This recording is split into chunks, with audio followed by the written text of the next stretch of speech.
Hello दोस्तों, आज हम बनाएंगे गेहूं के आटे से बहुत ही बढ़िया सा स्नैक जो कि बहुत ही चटपटा और बहुत ही ज़्यादा टेस्टी बनती है। तो चलिए इसको बना लेते हैं। तो यहाँ पे बनाने के लिए सबसे पहले हमने आटा को लगानी है। तो यहाँ पे देखिए 1 कटोरी हमने गेहूं का आटा लिया है और इसमें अब हम डाल देंगे थोड़ा सा नमक, उसके बाद थोड़ा सा ऑयल और इसे अच्छी तरह से मिला लेना है। और जब ये अच्छी तरह से मिलाने के बाद अब हम इसमें पानी डाल के इसको गूँथेंगे। तो डो हमें ऐसा लगाना है, ना ज़्यादा हार्ड होना चाहिए और ना ही ज़्यादा सॉफ्ट होना चाहिए। तो बिल्कुल इस तरह से इसको मिलाते हुए हमने इसे डो की तरह तैयार कर लेनी है। तो यहाँ पे देखिए आटा को बहुत ही बढ़िया तरीके से गूँथ के हमने तैयार कर लिया है, जो कि आप लोग देख सकते हैं। तो बस इसको छोड़ देते हैं सेट होने के लिए। तब तक हम यहाँ पे अब बना लेते हैं फिलिंग को। तो यहाँ पे उबला आलू ले लिए हैं जो कि बहुत ही अच्छी तरह से ठंडा हो गया, तो इसे कद्दूकस कर लिए हैं ताकि इसमें लम्स फ्री हो सके। तो यहाँ पे देखिए बहुत ही अच्छी तरह से फैला दिए हैं और उसके बाद हम यहाँ पे डाल देंगे बारीकी काट के हरी मिर्च, उसी के साथ बारीकी कटा हुआ प्याज को लेंगे और साथ में अब हम यहाँ पे डाल देंगे बस थोड़ा सा सब्जी का मसाला। और सब्जी मसाला डालने के बाद इसी के साथ गरम मसाला को डालेंगे और गरम मसाला डाल के और उसके बाद अब हमने यहाँ पे डाल देने हैं स्वाद के अनुसार नमक। नमक डाल के धनिया पत्ता डाल के इसको बहुत ही बढ़िया तरीके से मिक्स कर लेनी है। तो हाथों से चलिए इसको मिक्स कर लेते हैं, क्योंकि इससे नहीं हो पाती अच्छी तरह से। तो हाथों से बहुत ही बढ़िया तरीके से सभी चीज़ें मिलके तैयार हो जाएगी। तो यहाँ पे देखिए बहुत ही अच्छी तरह से इसको हम मिला के तैयार कर लिए हैं, जो कि आप लोग देख सकते हैं। तो अब हम यहाँ पे थोड़ा सा कलौंजी और थोड़ा सा अजवाइन को भी ऐड कर देंगे। पहले मैंने भूल गया था, तो इसलिए अब हम यहाँ पे डाल दिए हैं। तो मिलाने के बाद इसका स्टफिंग बन के ये तैयार हो चुकी है। तो अब चलिए आगे का प्रोसेस करते हैं।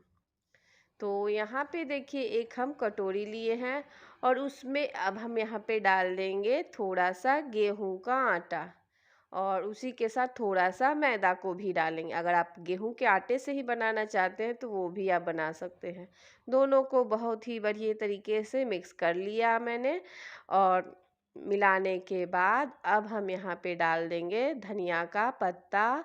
उसी के साथ अब हम यहाँ पे चिली फ्लेक्स को डालेंगे और चिली फ्लेक्स डाल के और उसके बाद सफ़ेद तिल डालेंगे, 2 चम्मच डालेंगे।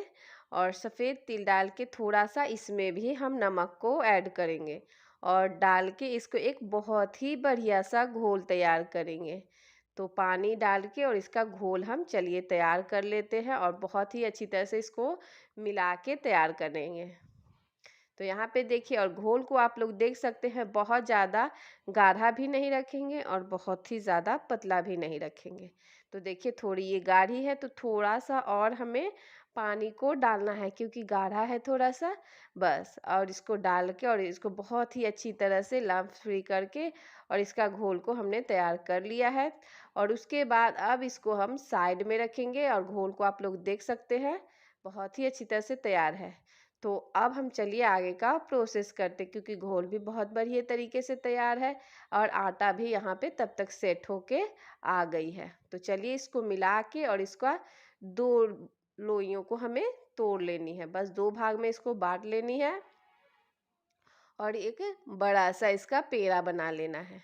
तो यहाँ पे देखिए इसको मिलाते हुए चिकना कर लेना है और उसके बाद चिकना करने के बाद एक हम चॉपर बोर्ड लिए हैं और उस पे इस पेड़े को डाल के और इस पे थोड़ा सा आटा का डस्टिंग करके इसको एक रोटी की तरह बेल लेते हैं।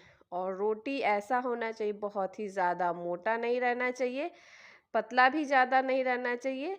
तो बस ऐसा रहना चाहिए, ना ज़्यादा मोटा होना चाहिए और ना ही ज़्यादा पतला होना चाहिए। तो यहाँ पे देखिए हमने यहाँ पे तैयार कर लिया है। तो आप लोग देख सकते हैं बहुत ही ज़्यादा पतला भी नहीं है और बहुत ही ज़्यादा मोटा भी नहीं है। तो बस अब हमें करना क्या है, लेना है 1 कटोरी और कटोरी लेके इसको अब हम कटिंग करेंगे। तो यहाँ पे देखिए, इसको एक समान कटोरी से ही काटेंगे। अगर आप ऐसे भी छोटे छोटे पेड़े बना के एक पूरी की तरह इसको बेल सकते हैं, पर इससे क्या होती है, कटोरी से एक तरह का बनता है। तो यहाँ पे देखिए, कटोरियों से हम इसको काट लिए हैं और साइड साइड से जो बची हुई है उसको हटा के फिर दूसरे आटे के साथ इसको मिला के फिर से हम तैयार कर लेंगे।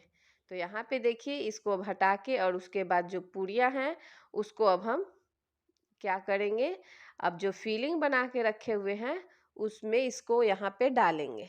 तो यहाँ पे देखिए, फिलिंग को डाल देनी है।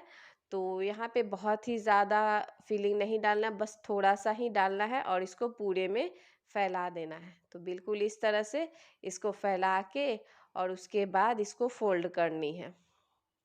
तो यहाँ पे देखिए, मिला के और उसके बाद अब हम इसको फोल्ड कर लेंगे। तो बिल्कुल इस तरह से ऊपर से एक तरफ से उठाएंगे और फिर से एक मोड़ेंगे। तो इस तरह से तीन कोण शेप वाली नाश्ते बन के ये आ जाती है। तो बिल्कुल इसी तरह से इसको बना के तैयार कर लेना है।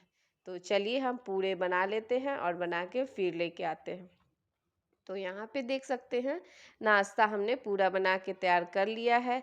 अब हमें इसे उस घोल में इसको डिप करनी है।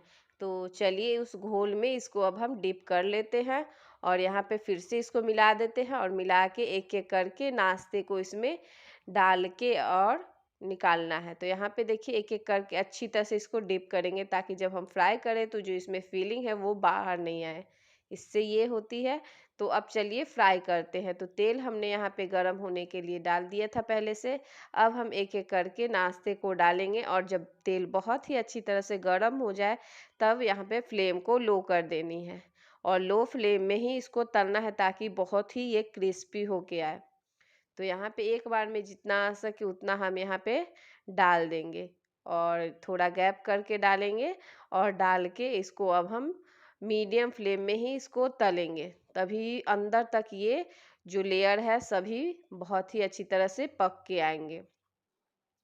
तो यहाँ पे इसको अब हम छोड़ दिए थे। तो यहाँ पे आप लोग देख सकते हैं एक तरफ से काफ़ी अच्छी तरह से सिक गए हैं और देखिए हल्की हल्की कलर भी आने लगी है। तो बस इसको पलटी करके और दूसरे साइड से भी इसको सिकने देना है। जब ये क्रिस्पी हो जाएगी तब तक हमें इसको फ्राई करनी है।